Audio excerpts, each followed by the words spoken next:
國人心目中一直有好重要嘅位置。而家有一隊探索隊要尋找佢嘅源頭，跟隨佢延綿5500公里，一直去到大海。呢一個節目就係記錄咗佢哋嘅旅程。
Xi'an, capital de la provincia Shenxi, una antigua ciudad llamada primero Shangan, donde 12 dinastías diferentes establecieron sus centros de poder. Durante la dinastía Tang, la población de Shangan alcanzó el 1.000.000 de habitantes y en sus calles había cerca de 300 templos, haciendo de ella un centro del budismo muy importante. Desde lugares tan lejanos como Japón llegaban misiones para visitarla, se admiraban del esplendor de sus muchas pagodas y de sus imponentes templos, al mismo tiempo que comerciaban con los chinos. En abril de 1986 vino a Xi'an una misión japonesa para revalidar la primera misión oficial que llegó a China hacía casi 1400 años. El príncipe Shotoku envió esta primera misión encabezada por Ono no Imoko, en el año 607 después de Cristo.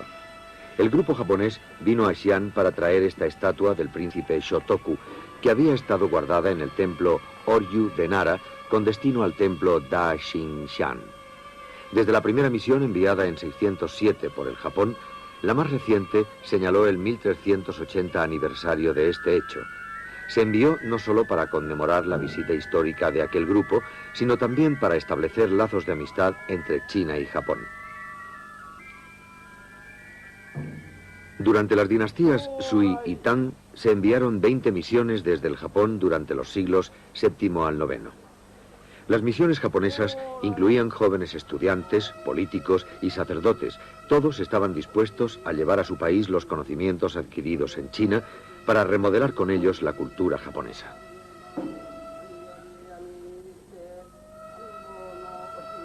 Después de las ceremonias en la presentación de la estatua del príncipe Shotoku y de las alabanzas a la virtud de Buda, se efectuó un baile en los recintos del templo.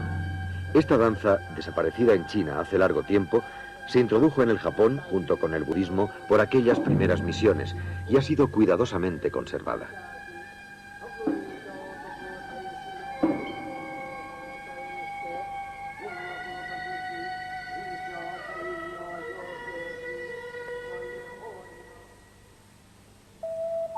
Hacia el siglo I después de Cristo, al final de la dinastía Han, el budismo fue introducido en China por la ruta de la seda. Como producto de su rápida aceptación, se fueron construyendo una serie de templos excavados a partir del siglo IV. Los trabajos de construcción consistían en la excavación horizontal de la superficie de un talud y en la abertura de grandes espacios en su interior. En estos espacios se abrieron templos, se colocaron estatuas y se pintaron cuadros budistas en las paredes. La implantación de estos templos excavados en la tierra se originó en Ajanta, India. De ahí se extendió a Bamiyan, en Afganistán, desplazándose desde allí hasta el Asia Central. Las técnicas de estas bellas estructuras se propagaron hasta Dunhuang y el Valle del Río Amarillo. Todavía quedan hoy algunos de estos templos. Al trazar la ruta de expansión de estos templos excavados, podemos tener una visión más clara del desarrollo del budismo.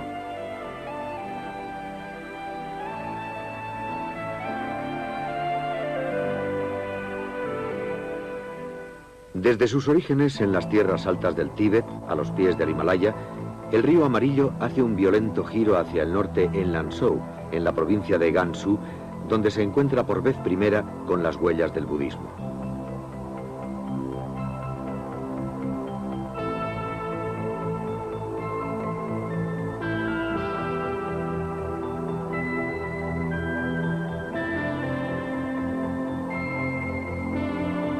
Fue en este lugar donde los antiguos viajeros, en su difícil camino por la ruta de la seda, cruzaron el río Amarillo, uno de los muchos obstáculos que se alzaban entre ellos y sus puntos de destino.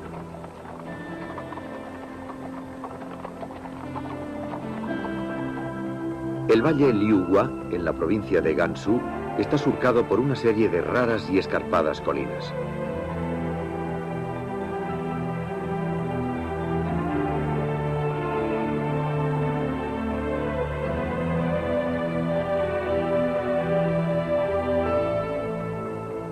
Estas colinas contienen unas 200 cuevas con cerca de 700 imágenes budistas.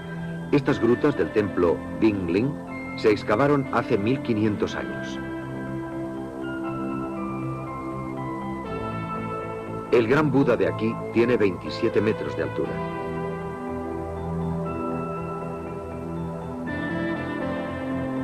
Los viajeros que cruzaban el río Amarillo en aquellos lejanos tiempos debieron levantar sus miradas hacia este gran Buda y rezar por una buena continuación del viaje.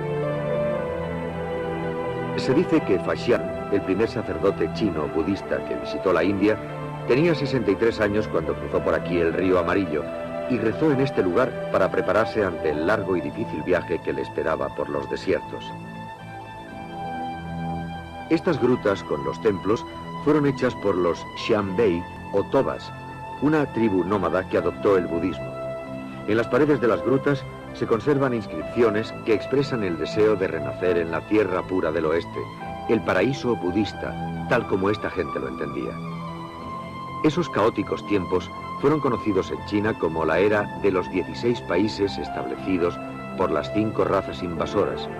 La totalidad de China central cayó bajo el dominio de los nómadas que invadieron el país. Debido sobre todo a que se vivían unos tiempos de luchas continuas, la gente rezaba a Buda por la paz. Este Buda, de 2,5 metros de altura, muestra las influencias que llegaron de la India con el budismo y que se ven en la ropa más ligera y propia del clima meridional de este país y de las redondeces del cuerpo que se acentúan en la suave caída.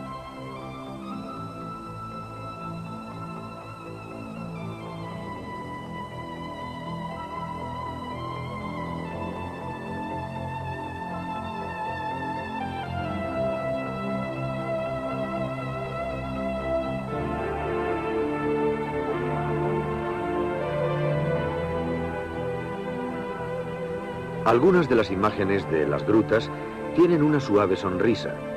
Estas encantadoras estatuas fueron hechas en la era del Wei septentrional, que duró desde el año 386 al 534 después de Cristo. La tribu Xianbei, que fundó esa dinastía, terminó con la era de los 16 países y unificó el norte de China, trayendo la tan codiciada paz a esa región. Esta gruta de piedra se conservó por un periodo de casi 1000 años hasta la dinastía Yuan del siglo XIV.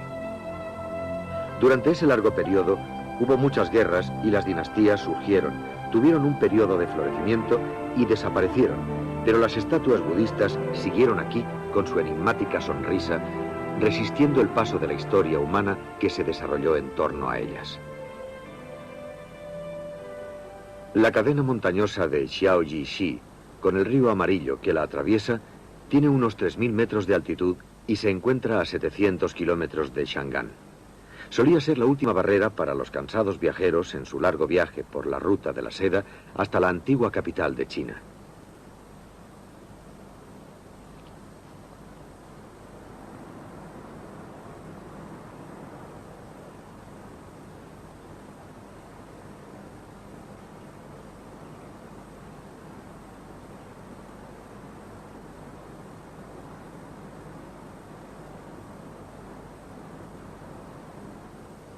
Después de cruzar la colina, Nos dirigimos hacia abajo atravesando sucesivos campos de trigo oscuro. Septiembre es el mes en que el trigo sarraceno está en flor, formando un mar de rojas flores. El trigo sarraceno se utiliza para hacer tallarines y otros productos y es originario de unas zonas del Asia Central, siendo introducido en China durante la dinastía Tang en el siglo VIII y de allí llevado a Japón. La ruta de la seda pasa por esta parte del río Wei y sigue hasta Shangan. El Wei es el afluente mayor del río Amarillo, tiene una longitud de 800 kilómetros y desemboca en él en la parte suroriental de Shenxi. En 1986, cuando nuestro equipo de televisión visitó esta zona, el río Wei estaba muy bajo, con una escasez de agua que no se producía en muchos años. Aunque parezca que el cruce por aquí es fácil, era uno de los pasos más peligrosos de la ruta de la seda.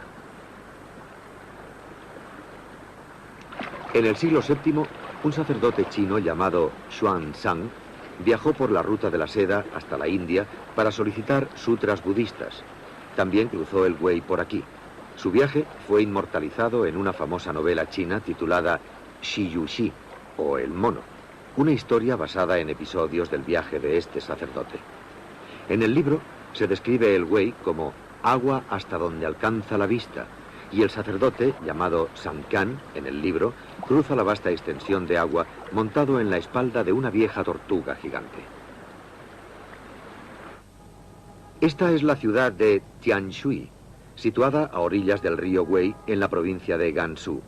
Se dice que la ciudad recibió su nombre del emperador Wu Di, que abrió la ruta de la seda hacia el oeste. Ya en aquellos tiempos, el distrito gozaba de agua abundante y de excelente calidad, tan buena que a los fatigados viajeros de la ruta de la seda les parecía un regalo del cielo. El nombre de Tianshui significa agua celestial. El gran poeta del siglo VIII, Du Fu, escribió un poema acerca de esta zona cuando llegó aquí huyendo de las guerras que terminaron con la dinastía Tang. En esta región las uvas están maduras y en otoño las montañas cubiertas de trébol. Las chicas tibetanas no se preocupan por las señales del fuego y los chicos extranjeros conducen hábilmente los camellos. Para Du Fu, un chino de la tribu Han, los chicos extranjeros y tibetanos a los que se refería en su poema debieron parecerle muy extraños. Huido de la violenta guerra de su territorio, el talante pacífico de la gente de la localidad tuvo que resultarle muy placentero. Posiblemente vio flores extrañas en las tierras occidentales de Shiyu, en plena floración, y escuchó los sones de la música Shiyu a la sombra de los arbustos de la vid.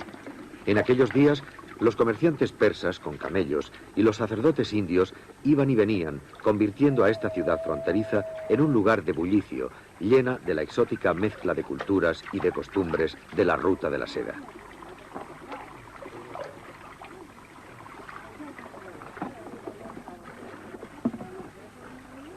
No resulta extraño en absoluto encontrar ruinas budistas con objetos traídos por la ruta de la seda hasta esta zona de Tianshui. En 1953, una agencia de noticias extranjera informó del descubrimiento de unas ruinas budistas escondidas. Estas ruinas son las de la gruta de piedra del monte Maiji, situado a 45 kilómetros al sur de Tianshui. Debido a su forma, que se parece a un montón de trigo, esta montaña se llama Maiji, que quiere decir trigo amontonado. Un gran Buda de 17 metros de alto está tallado en la superficie de la pared montañosa que tiene 140 metros de altura, y en torno a esta enorme estatua hay excavados cerca de 200 templos. Desde entonces se tallaron diferentes Budas en varios lugares durante un periodo de 1000 años hasta los días de la dinastía Qing. Las escaleras de madera construidas en torno a las grutas fueron deteriorándose gradualmente y olvidándose a medida que disminuía el número de visitantes. En 1962, el conjunto de grutas fue declarado monumento nacional y colocado bajo la protección del gobierno chino, que desde entonces ha llevado a cabo reparaciones tanto dentro como fuera, así como investigaciones sobre varios aspectos de las esculturas.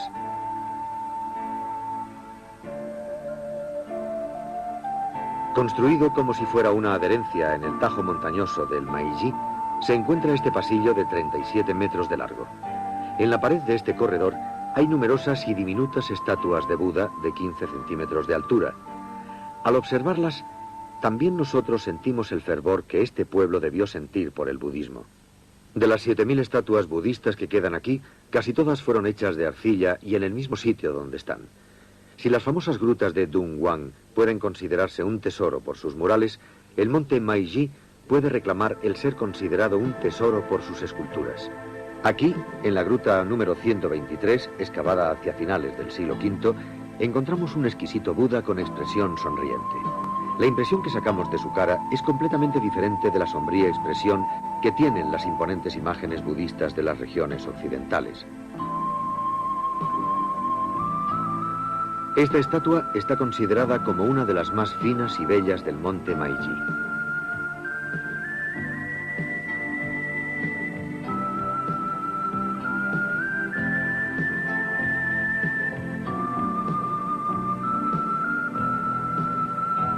Un famoso filósofo japonés observó el parecido entre las imágenes budistas de este lugar y las del Japón del siglo VII como la famosa trinidad del templo Oryuji de Nara.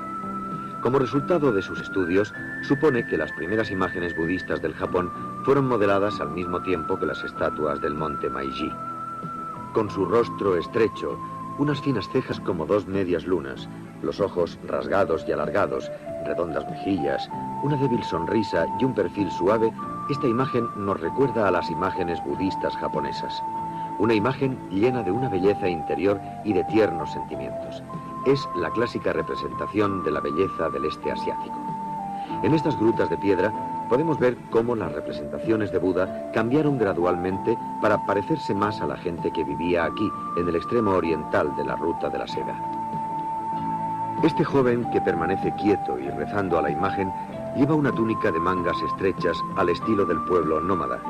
Pudo haber sido tomado como modelo de algún príncipe del Wei septentrional.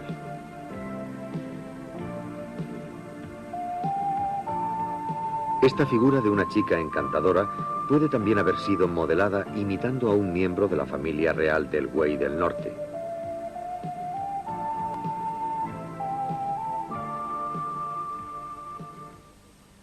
Algunas de las grutas nos traen el recuerdo de las tragedias de aquella edad guerrera. Un ejemplo está en la gruta número 43, conocida como la tumba silenciosa, por una emperatriz que cayó víctima de la turbulencia de aquellos tiempos durante la primera mitad del siglo VI.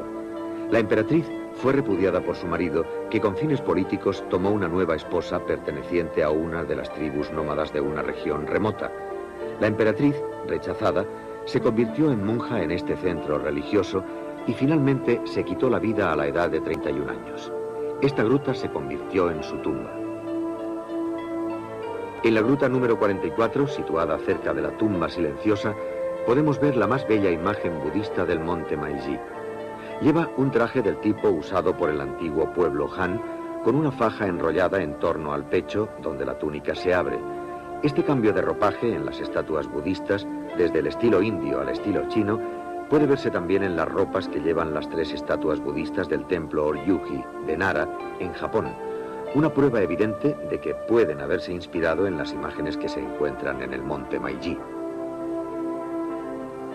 Estas estatuas se cree que representan a la trágica emperatriz y a sus damas de honor, la misma emperatriz que reposa en la cercana gruta.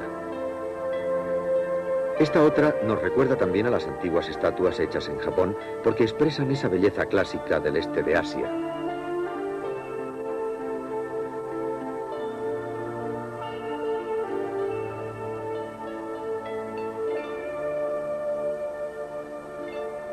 Este grupo de grutas de piedra del monte Meiji no se ha librado de unas duras pruebas, pues la naturaleza las ha golpeado duramente. A comienzos del siglo VIII, un terrible terremoto sacudió esta región y escindió el centro del acantilado, derrumbándolo y matando un gran número de sacerdotes que trabajaban aquí. Poco después de este desastre, el errabundo poeta Du Fu visitó el templo y escribió sobre lo que había visto. Como decía en su poema, muy pocos sacerdotes quedaron indemnes en el templo. En la región fértil del monte, una estrecha grieta subía hasta la cima de la colina. Las grutas del monte Meiji se han estado restaurando constantemente, por lo que se han conservado en perfecto estado.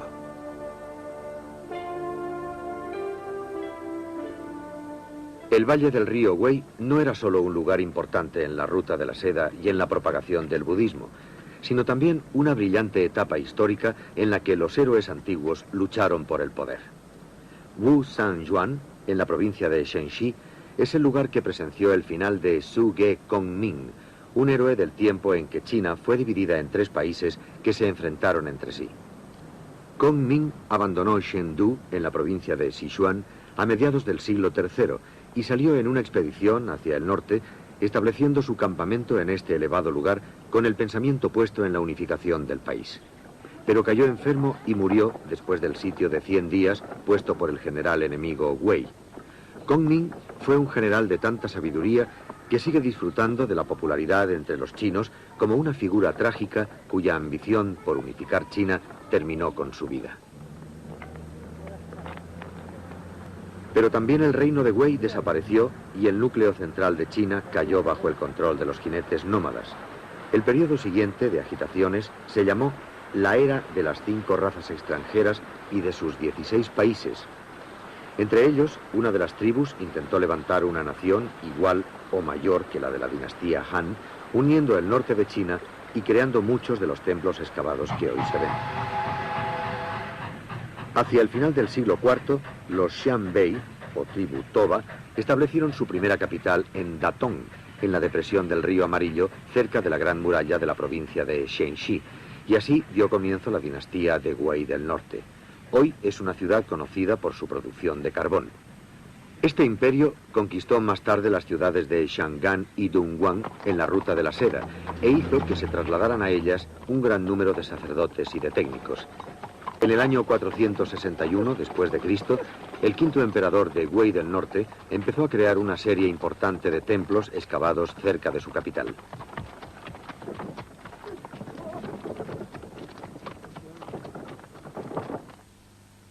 Talladas en el interior de un acantilado que domina el río Wushu, estas son las famosas grutas Yunguang en las afueras de Datong. 5 de las grandes estatuas que hay aquí rinden culto a los 5 primeros emperadores de la dinastía de Wei del Norte. Se creía que los emperadores eran reencarnaciones de Tathagata, la imagen ideal de alguien que ha dominado el camino de Buda. Cada una de las 5 estatuas Tathagata fue modelada para parecerse a uno de los emperadores reverenciados por su santidad. Enorme e impresionante, la estatua budista, que tiene 16 metros de altura, es una imagen idealizada, una combinación del Buda y del emperador de este mundo.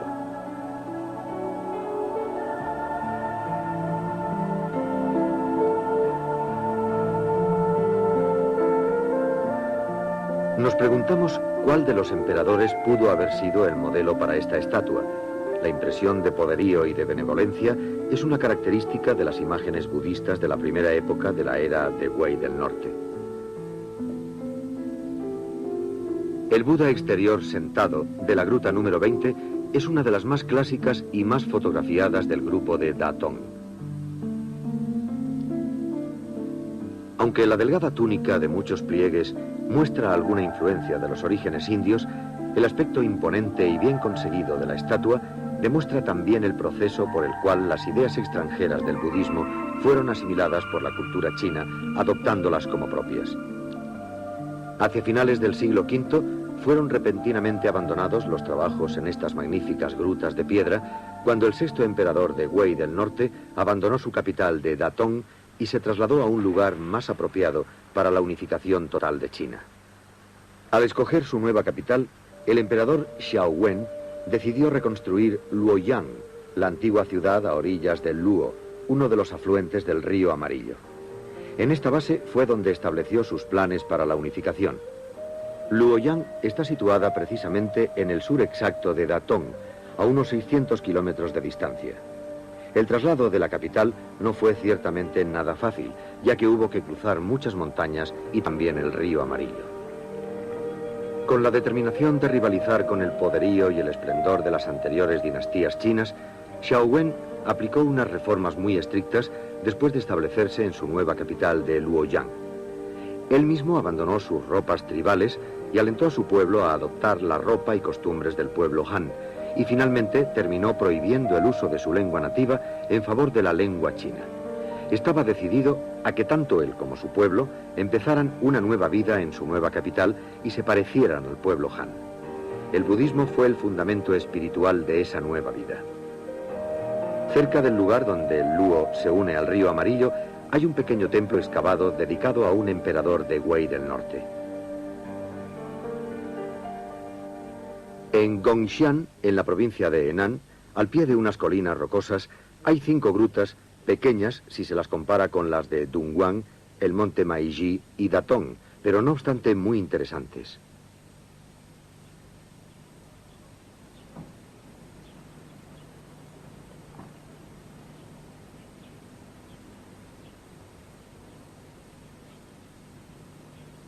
Los visitantes son saludados en primer lugar por un Buda de 5 metros de altura tallado en la pared exterior. La construcción de este templo, excavado en la roca, comenzó hacia finales del siglo V en la era del emperador Xiao Wen. En el centro de un ensanchamiento de 6 metros cuadrados hay una columna con imágenes de Buda talladas en sus 4 caras. Son unas imágenes exquisitas de caras delgadas. Después de que la capital de Wei del Norte fuera trasladada a Luoyang, la imaginería budista sufrió una transformación. Habían pasado ya las robustas figuras de influencia india, como las de las grutas de Datong, y en su lugar se tallaron unas finas y sonrientes imágenes con aspecto más propiamente chino. Esto puede ser el reflejo del cambio con el que el pueblo percibía el budismo, con imágenes mucho más benevolentes que autoritarias.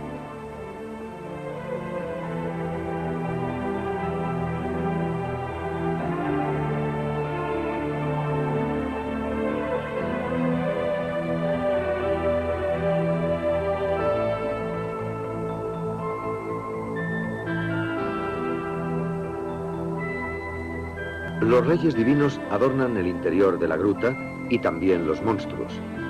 Todas las figuras son tan desenfadadas que es fácil imaginar el gozo de los escultores al tallarlas.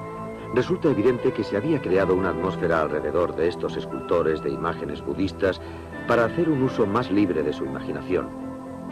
Después de 400 años de su introducción en China, finalmente el budismo había echado profundas raíces entre el pueblo chino.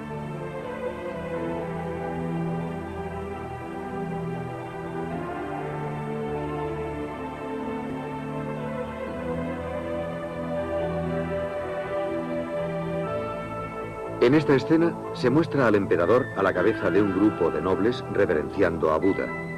Incuestionablemente es uno de los más elaborados y bellos relieves que quedan de los templos de las grutas en China. En aquellos años de constantes agitaciones, los emperadores debían rezar a Buda por la paz, quizá girando en torno a estas columnas, tal como se representa aquí. Las estatuas de los emperadores, ricamente ataviadas con una profusión de adornos, están dotadas con una expresión de completa serenidad. Luoyang es una antigua ciudad, capital de 9 dinastías, a lo largo de 1000 años a partir del 770 a.C. Es una de las ciudades chinas más representativas de la antigüedad, comparable en importancia a Xi'an, en la provincia de Shenxi. Hay algunas pruebas de que en el siglo III después de Cristo, Luoyang recibió una misión de la semilegendaria reina Himiko del Japón, que le trajo como regalo 100 espejos de bronce. Luoyang creció con rapidez. En el año 495 después de Cristo, poco después de que el emperador Xiao Wen trasladara su capital aquí, había unas 100.000 casas en la ciudad que se convirtió en un importante centro budista con unos 1.300 templos. Debido a sus contactos con Xiyu, la región occidental conectada con la ruta de la seda, Luoyang prosperó también como un centro de comercio internacional. En una crónica se dice que al oeste de las montañas de Pamir y hasta los territorios de Roma, ninguno de los 100 países y de los 1000 castillos se hubiera atrevido a desobedecer las órdenes emanadas de Luoyang. Podía verse a las caravanas y a los mercaderes de los países vecinos pasando rápidamente nuestras fronteras. El número de extranjeros que venían a la región de Luoyang puede juzgarse por el número de los que se naturalizaron en China, que excedía los 100.000. Las calles de la ciudad estaban bien planificadas y sus ciudadanos tenían acceso virtualmente a todo, aún a las cosas que usualmente eran difíciles de obtener. La ciudad fue devastada varias veces a través de los años y como resultado de ello, su estructura original fue destruida y enterrada. Este viejo sector de la ciudad fue construido en el siglo XVIII durante la dinastía Qing.